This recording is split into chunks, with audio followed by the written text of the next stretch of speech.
2.2 ¿Autoestudiar las dudas o las certezas? Carlos disfrutaba la música y las canciones, pero no podía cantar. Esto le causaba un poco de tristeza mientras recordaba la escena infantil. Una monja me sacó del grupo cuando cantábamos. Me jaló de una oreja mientras decía: «Esta voz de cucarrón no agrada al Señor». Así se destruyó uno de los más deliciosos caminos que le ofrecía la vida. Se hizo inseguro y se inhibieron sus aptitudes artísticas. Esto le hizo crecer un poco triste y aislado. Ya maestro de escuela, empleo al que llegó perdido en busca de trabajo para vivir, se enfrentó al hecho de que en la escuela había que cantar. Pero Carlos no podía cantar. Sus instrumentos, que eran la voz y el oído, estaban desafinados. Desconocía su propio lenguaje musical. Sin embargo, la nostalgia no era por el gusto hacia la música. Ella se concretaba en un tremendo terror a cantar. ¿Qué hacer? Llegó la hora de entonar bellas canciones e inspirar. En busca de un camino, llevó al grupo a sentarse sobre las piedras del potrero y les pidió que cada uno expresara un pensamiento sobre cualquier cosa, algo que viniera a sus mentes. Alberto dijo: «La luz del sol alumbra la belleza del matorral». Surgieron otros pensamientos.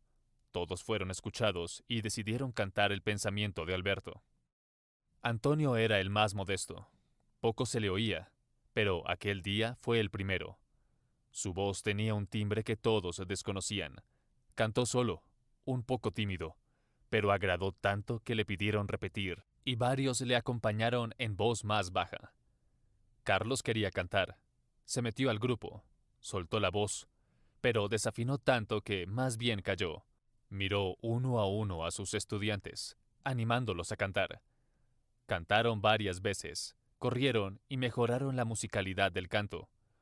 Cuando ya el grupo, todo el grupo, entonaba la canción con firmeza y como una sola voz, mucho más baja, escuchó con atención la melodía y poco a poco fue descubriendo entre todas las voces suyas, más grave, pero ya con esa musicalidad, tantos años añorada. Así descubrió Carlos que la creación era posible y tan importante como el aprendizaje de las técnicas y las canciones de otros autores. Más tarde, los muchachos tararearon la música. Luego, unos tararearon la música mientras otros entonaban la canción y Luis acompañó con el ritmo de sus maracas. La curiosidad, el sentido investigador, la fuerza creadora de Carlos germinaba en el alma de los chicos. Aquellas experiencias, descubriendo nuevas fuerzas, lo animaron a escribir. Levántate y anda. Si ayer tropezaste o en el fango caíste, sé fuerte y levántate, derrota la tristeza. Si ayer perdiste la ruta y giras en el torbellino de la vida, abre tus ojos, busca una estrella y marcha y eleva tu camino. Si no sabes quién eres, ni qué puedes, ni qué buscas, intenta ser mejor, recrea tu imagen, diséñate. Al día siguiente, faltando minutos para las 8 de la mañana, el maestro se despedía cariñosamente de su esposa, quien, por su parte, se encamina a dirigir la escuela de las niñas. Y con los dos hijos mayores inició optimista la caminata diaria rumbo a la escuela de varones con el firme propósito de continuar su empeño por renovar el sistema escolar. La gente miraba con indiferencia la presencia puntual del maestro, pero los alumnos empezaban a sentir el deseo sincero de ir en su compañía a la escuela. La puerta del salón había sido abierta por el jefe de administración, quien había hecho recoger los papeles y revisado el aseo personal de los compañeros. Los muchachos en el salón revisaban sus tareas, discutían las dificultades de las tareas y daban gritos de entusiasmo cuando descubrían la verdad. El salón era un hervidero de vitalidad, y los ojos, las orejas y las mentes abrazaban las ideas con el placer de la lucha humana que se impone sobre lo oscuro e incierto. El maestro entró al salón y fue a su puesto sin detenerse. Entonces, los muchachos suspendieron solo un instante, y con agradable expresión de alegría le saludaron con respeto, continuando el ritmo de su estudio. «Profesor», informó el jefe de administración, Los alumnos vinieron más limpios hoy. Y dirigiéndose a los muchachos, dijo: Y mañana vendrán todavía más limpios, ¿no es verdad? Sí, mañana vendremos mejor, exclamaron los escolares. Profesor, Informó el secretario. todos los alumnos están presentes. Muy bien, gracias, le repuso el maestro. Voy a tocar la campana. Son las 8:10. Dijo el jefe de administración, al tiempo que salía corriendo a cumplir su deber. Profesor, informó el fiscal, un alumno vino con la tarea incompleta y 4 alumnos trajeron la tarea superada. Ya se anotaron los informes en el libro de hojas de servicio a la patria. Muy bien, fiscal, repuso el maestro. Le agradezco el informe. Mientras escuchaba los informes que, con entusiasmo, le presentaban los alumnos responsables del curso, sacó un folder de varias hojas sueltas de papel en las que la noche anterior, estimulado por los recuerdos de su aula, había escrito varias guías de autoestudio, una para la clase de matemática, otra para la clase de geografía y la de español.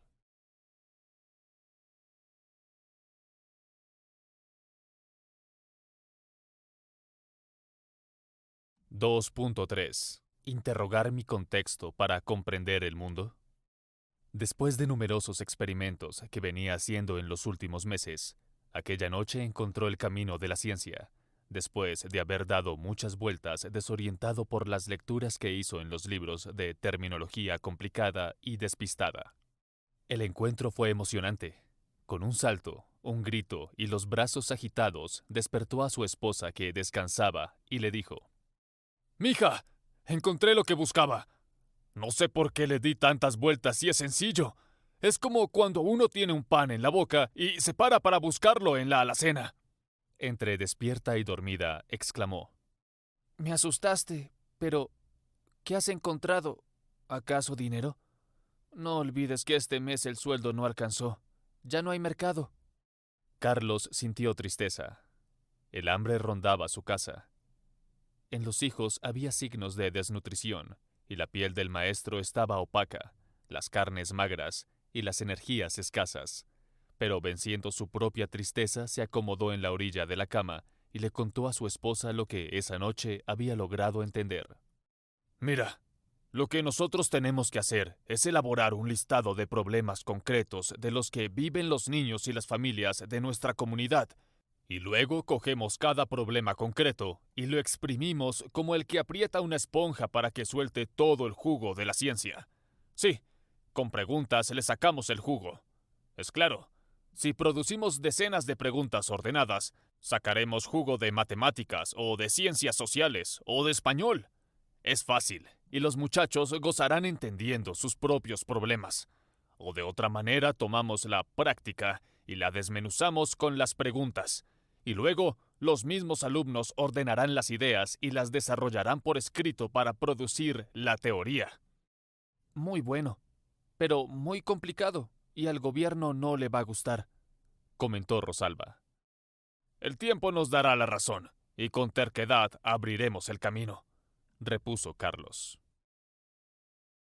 2.4. La escuela Laboratorio de Realidades. Muchos años después, como maestro de secundaria, dio una ojeada al parcelador de química y dispersos en sus páginas encontró los temas: la mezcla, sustancias, acidez, temperatura, termómetro, decantación, y vaciló ante el problema que afrontaba en caso de explicar cualquiera de ellos siguiendo el arbitrario ordenamiento del parcelador de su clase. Tenía la sospecha de que dar a los alumnos información sobre estos asuntos no constituiría para los muchachos algo equivalente a adquirir conocimientos. Repensó el problema y logró distinguir entre la información verbal con símbolos sonoros, de todas maneras abstractos, y logró precisar la ausencia de la experiencia sensorial, que da riqueza y significatividad a las palabras habladas o escritas. Los muchachos estaban acostumbrados a leer o tratar de entender, y se sometían a memorizar para el examen, logrando como resultado final algo que se podía pasar a los cuadernos, pero que no servía cuando se enfrentaban a las dificultades de la vida. El maestro pensó en una mezcla sencilla, y rápidamente seleccionó el café tinto con que lo recibía la abuela al regreso en las tardes después del trabajo. Sintió un poco de inseguridad, pues todavía pensaba que así abandonaba la ciencia al ocuparse de algo tan simple y rutinario, y que su abuela sabía mejor que él preparar un café tinto. Sin embargo, se trazó un plan. 3 reverberos, agua pura, café molido y dulce. Reunidos el maestro y los estudiantes, todos reconocieron que ni un buen tinto sabían preparar y un murmullo de voces hizo alusión al mejor café del mundo. E incluso pensaron en invitar a la abuela del maestro para que les enseñara a preparar el café tinto. Alberto, un inquieto muchacho de 18 años, exclamó: Preparemos en cada estufa un café tinto y pongamos a prueba nuestras cualidades humanas. Todos aprobaron la idea, prendieron fuego y colocaron sobre las estufas los recipientes de aluminio con una cantidad igual de agua, un pocillo. Cuando las resistencias eléctricas empezaron a enrojecerse y la temperatura del agua aumentó poco a poco, surgieron los primeros interrogantes que anotaron en el tablero. ¿Qué es la temperatura? ¿Qué cambios sufre el agua cuando aumenta o baja la temperatura? ¿Por qué es necesario calentar el agua para hacer un tinto? El maestro, licenciado en química, se sintió sorprendido ante estos interrogantes, pero además sintió alegría de entrever el significado práctico de la ciencia. Algunos alumnos se arrojaron sobre los libros a consultar, mientras el maestro ponía en orden sus ideas y se preparaba para explicar científicamente aquel fenómeno de la naturaleza. Mientras subía la temperatura del agua, se usaron los termómetros y se observaba la columna de mercurio de cada uno de los termómetros, cuando, de repente, alguien preguntó: ¿Cuál será la temperatura ideal para aplicar el café molido? ¿Qué cantidad de café molido agregamos al pocillo de agua? La ignorancia se dibujó en los rostros del grupo. Preguntaron a la abuela, pero ella no supo contestar cómo utilizar el termómetro. Sin embargo, les explicó que, a simple vista, en forma intuitiva, dijo el maestro, les diría cuál era el momento oportuno. Y les indicó la cucharita medidora, con instrucciones sobre la cantidad de café que debían sumar al agua. Agregaron la porción de café molido y, claro, surgieron nuevos interrogantes para el maestro y para el grupo que consultaba en los libros. ¿Por qué hemos hecho una mezcla? ¿Por qué la mezcla no es una combinación? ¿Cómo podríamos separar nuevamente los elementos de la mezcla? Y alguien interrumpió. Debimos haber averiguado la acidez del agua, y creo que vale la pena averiguar la acidez de la mezcla. También se preguntaron: ¿por qué no se deja hervir o hacer ebullición del agua? ¿Cómo medir la acidez? ¿Qué sustancias tiene el café molido? ¿Cómo se explica el aroma del café? ¿Cómo se pierde el aroma del café? El aroma del café empezó a convertirse en problema importante, y se preguntaron: ¿cuáles serán las sustancias que le dan sabor al café? ¿Cómo se modificarán estas sustancias al producirse la mezcla con la temperatura alta? ¿Cómo funciona el sistema gustativo de la lengua? ¿Qué efectos culturales se desprenden del hábito de tomar café? Las explicaciones científicas para todos estos fenómenos naturales desbordaban las posibilidades del grupo. Pero no importa. Todos entendían que no basta saber hacer las cosas, que es necesario, además, dar explicaciones científicas a las manifestaciones vivas de la naturaleza. Después de que los muchachos tomaron y compararon la calidad de las tazas de café, hicieron un solo grupo y, con la coordinación del maestro, discutieron y produjeron decenas de preguntas, algunas sobre el proceso de producción, otras sobre la explicación científica de los fenómenos naturales, y también sobre el valor y el precio de los productos, los fenómenos del mercado, e incluso sobre los problemas de salud y los efectos psicológicos que produce en la especie humana la costumbre de beber café tinto. El maestro ayudó a poner en orden las inquietudes de los muchachos y orientó y asignó nuevas tareas. Al final, Roberto, uno de los escolares, expresó su interés por laborar en la industria del café, y Luis lo invitó a hacer cálculos económicos del mercado para no fracasar. El maestro, entretanto, reflexionaba sobre las motivaciones que había observado en el proceso de enseñanza, y haciendo un gran esfuerzo, se metía en el problema de valorar la influencia de esta experiencia como fuente de conductas laborales, y pensaba, mirando lejos en la distancia, cuántos productos podrían ser elaborados en 11 años de estudio, y qué importante que en los millones de jóvenes escolares desbordara el interés por la actividad productiva y por la creación científica.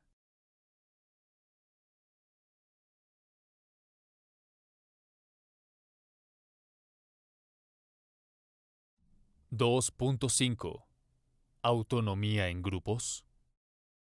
Práctica. Montaje de una obra de teatro representando.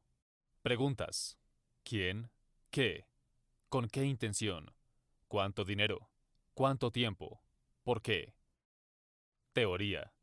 Conjeturas en diversas áreas. Vida familiar. Actuación. Economía. El maestro llamó al presidente del curso, le mostró una hoja, esperó a que la leyera y luego le explicó. Esta es una guía científica para que ustedes estudien con mayor eficacia, formen grupos pequeños, lean las instrucciones sobre cómo realizar una práctica social a través del teatro.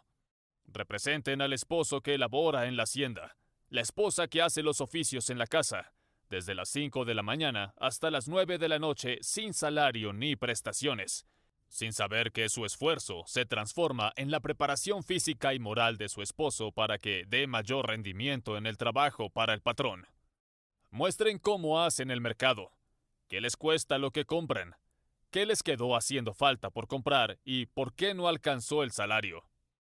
Hacen las cuentas por escrito en papel y luego abren el debate sobre las 20 preguntas de análisis que están en la segunda columna. Cuando hayan presentado la obra de teatro y debatido las preguntas en pequeños grupos, se reúnen en uno solo, es decir, el curso en pleno, y aclaran las dudas y explican los puntos más importantes del tema. Al final, fijan como tarea escrita en el cuaderno una redacción de 4 páginas, contando toda la historia.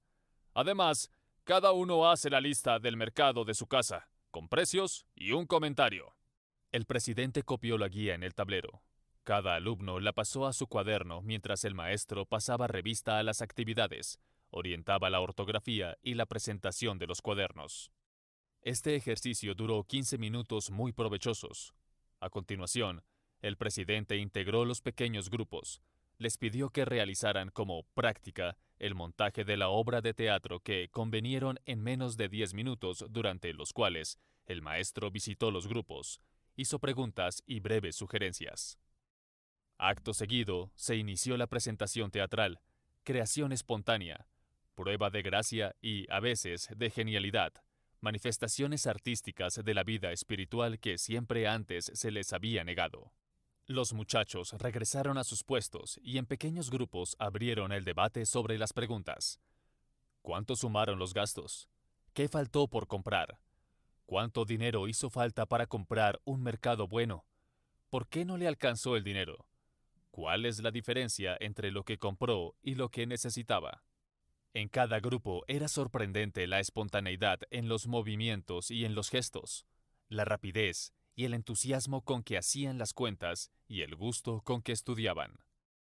El maestro visitaba los grupos para resolver dudas, hacer preguntas que abrieran el camino hacia las soluciones y, cuando ya habían pasado más de 30 minutos de apasionante estudio en el que relacionaban la aritmética y la situación económica de la familia, entonces todos formaron un solo grupo, y Alberto salió al tablero para hablar al curso de compañeros y explicarles con detalles la importancia de la aritmética mientras realizaba sumas y multiplicaciones.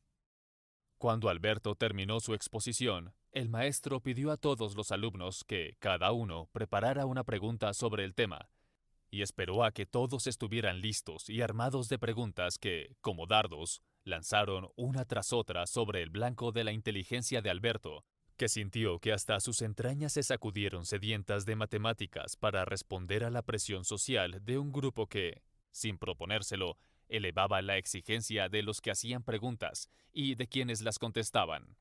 Al final, el maestro explicó la tarea y les pidió que cada uno hiciera una tarea voluntaria de sumas, restas, multiplicaciones y divisiones, y que si era posible se reunieran en pequeños grupos y las realizaran en sus casas, procurando no copiarse la misma tarea.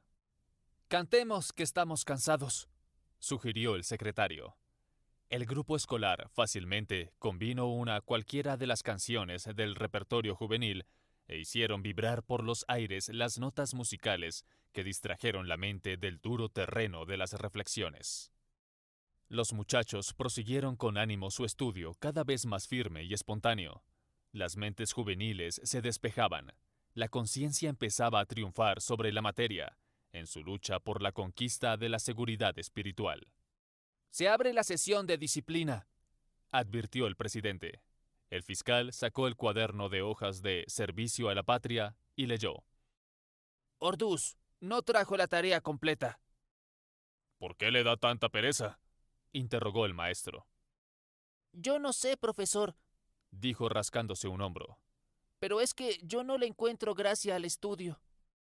El maestro oyó el argumento del muchacho y descargó su cabeza sobre la palma de la mano izquierda, mientras con la derecha trazaba rectángulos, líneas gruesas sinuosas, triángulos, escaleras y casas. Todos los escolares observaron la preocupación del maestro y en voz baja hicieron algunos comentarios. «¿Qué piensa hacer usted cuando sea grande?», le preguntó el maestro. Sin vacilaciones y como una cosa bien sabida, el muchacho repuso. «Yo no he pensado en eso. Tal vez ser bien educado y tener dinero». El maestro se puso de pie. Luego de pasar su mirada por los 4 costados del salón y contemplar a sus muchachos, les dijo. «El caso de Orduz es muy grave e importante. Él, como miles de colombianos, no ven posibilidades de progreso.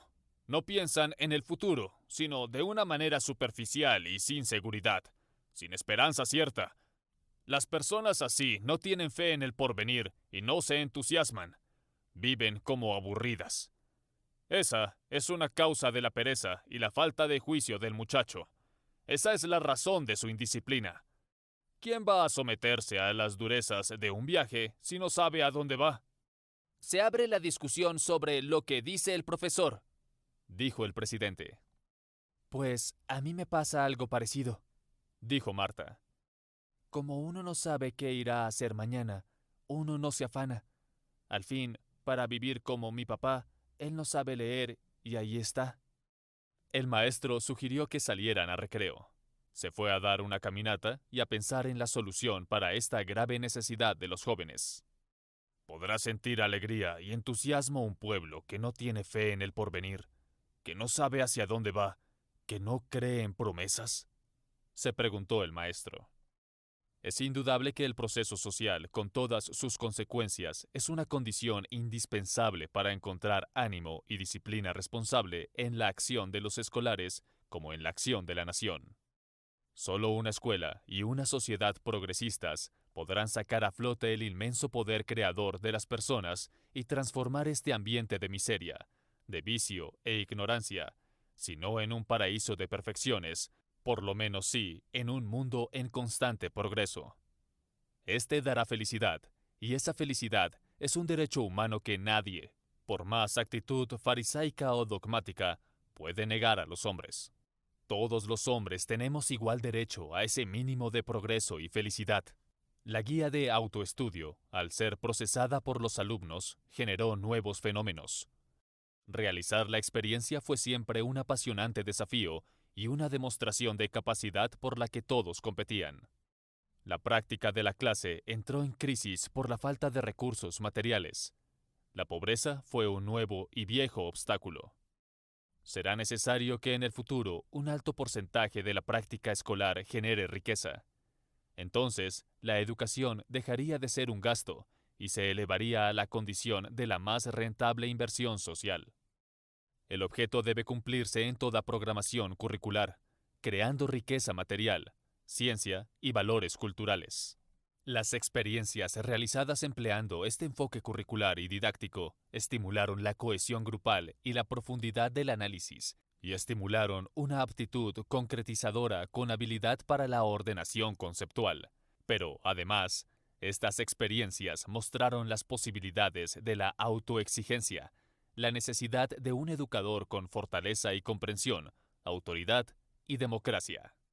Los muchachos en las sillas se movían, cambiaban de posición, sentían la necesidad del juego muscular. Se escucharon gritos de sorpresa y risas para celebrar algún chiste intercalado entre la severa reflexión. Las preguntas causaban placer y se pronunciaba en alta voz para que fueran escuchadas y escritas en los cuadernos. Sobre las preguntas surgieron varios comentarios a manera de explicaciones, utilizando las palabras y el estilo propio de cada muchacho. La alegría rubricaba aquel ambiente en el que brillaba la inteligencia y se construían nuevas calidades humanas.